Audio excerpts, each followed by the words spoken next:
Amigos, ayer no lo hice, pero tanto ayer como hoy tengo un permiso para retirarme un poco más temprano, como lo vuelvo a hacer hoy. Hoy sí me despido, así que será hasta mañana. Eh, y los dejo con Diego y con Saúl. Qué mejor compañía. Diego, Dios te bendiga, pórtate bien. Feliz día, gracias. Chao, hijo. Chao. Saúl. Ahí, ajá, mire, ya tenemos a Diego, muy bien. Diego, ¿cómo estamos? Buenos días. Chao, Edu, que Buen te día, vaya muy bien. Saúl. Mire, Bueno, hablamos, la semana pasada hablamos de un adelanto, de una de las películas que se ven muy llamativas, de La Roca, de Dwayne Johnson. exacto, Cuéntanos un poquito de eso, exacto. Diego. Bueno, la película de la que hablábamos un poquito la semana pasada y que desarrollamos mejor hoy, porque se estrena hoy en la cartelera, es The Smashing Machine o La Máquina. Esta es una película que seguramente va a posicionarse fuertemente en la temporada de premios del próximo año. Una película dirigida por Benny Safdie. Este director, este es su primer largometraje que dirige solo. Con solo me refiero a que en su filmografía hay varias películas, si no me equivoco, más de cuatro y todas han sido dirigidas por él y su hermano Josh Safdie. Este, como les decía, es su primer largometraje en el que dirige solo y le valió el León de Plata a Mejor Dirección en el Festival de Cine de Venecia.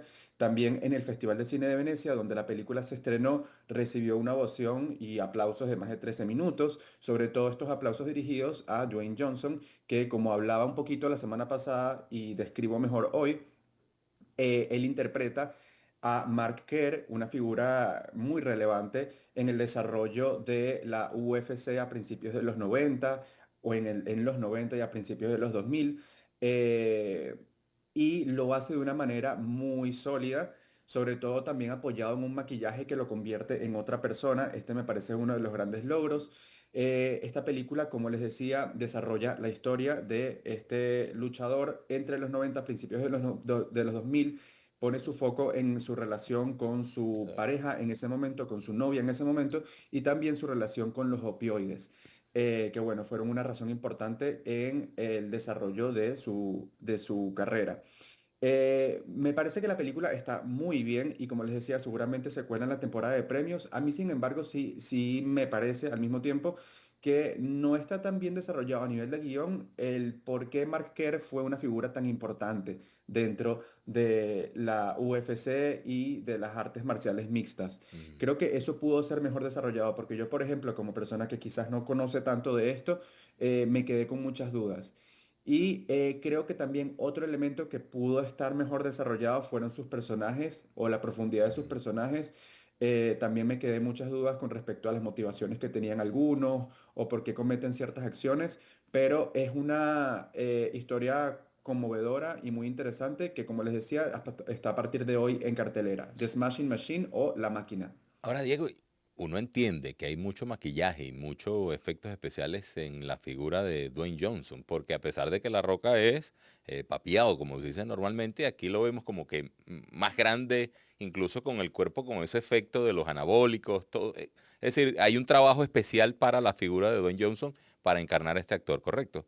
Completamente, y eso me pareció uno de los aspectos más interesantes, Mm. que incluso a nivel de su cuerpo, conocemos obviamente porque Dwayne Johnson se ha encargado de mostrar muchas veces su cuerpo durante su carrera, pero en esta película tiene un cuerpo distinto, o sea, su Mm. composición física es distinta a la que hemos visto en tantas otras películas y creo que tiene que ver con ese estudio de personaje que no solo hubo una transformación a nivel de rostro, sino también a nivel de cuerpo.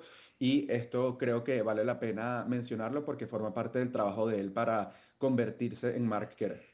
Pasamos a otra película protagonizada, Diego, por Keanu Reeves.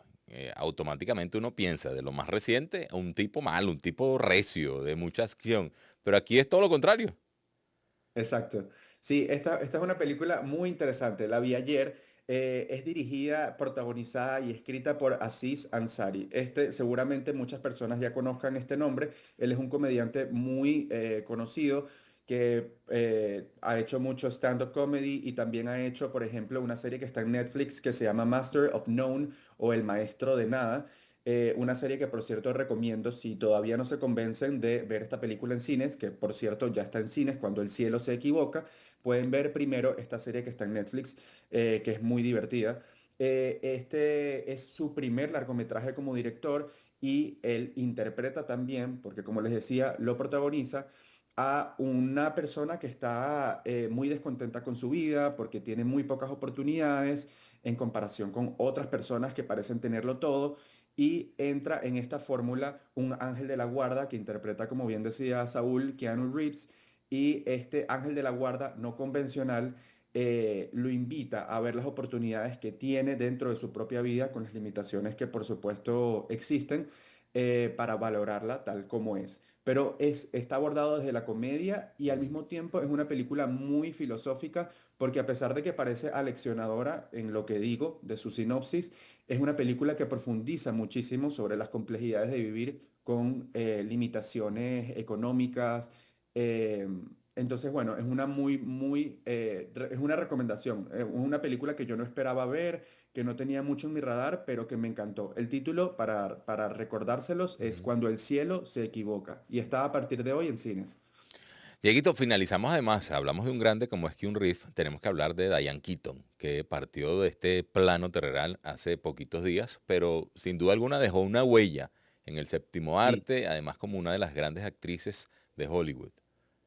Sí, una huella importantísima partió esta semana, el 11 de octubre, Mm, a los 79 años, a que me sorprende porque, bueno, 79 años todavía me parece mm, que es joven, que era joven. ujú. Y yo quería mencionar algunas anécdotas como importantes de ella en el cine.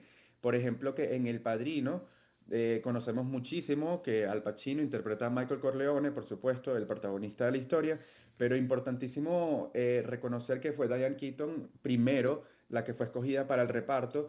Se sabe que la producción no estaba convencida de escoger a Al Pacino para interpretar a Michael Corleone y fue con base en el casting de Diane Keaton y en una prueba, se les llama prueba de química, cuando pones a dos actores en las audiciones para ver cómo funcionan estos dos actores frente a la cámara.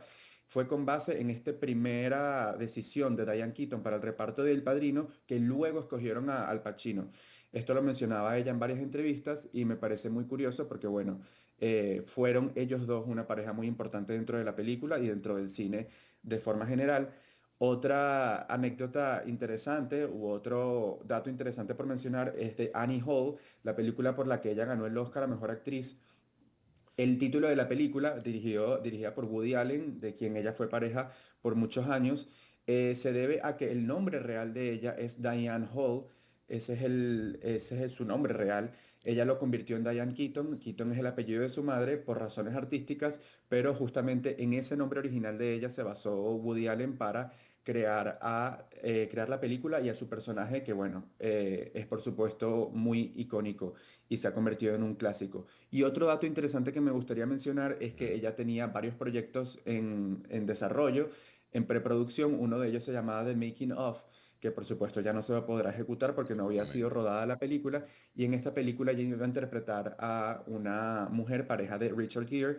En esta película también estaban en el reparto Blake Lively. Pero bueno, un poco para dejar ver que era una mujer que todavía estaba Mm. en el desarrollo de proyectos y muy animada en su carrera profesional. Dieguito, como siempre, gracias. Justo, es justo recordar a figuras de esta mujer, además, una buena mujer que uno nunca la había metido en ningún tipo de rollos de problemas y además que ha dejado, repetimos, su huella en el cine. Diego, como siempre, agradecido. Nos vemos el otro jueves, si Un Dios quiere. abrazo. Un abrazo. Gracias, Saúl. Feliz día. Amigos, Diego Rodríguez Noda, periodista, comentarista de cine, hablando de estas recomendaciones. 8:08, al regreso viajamos virtualmente al Vaticano.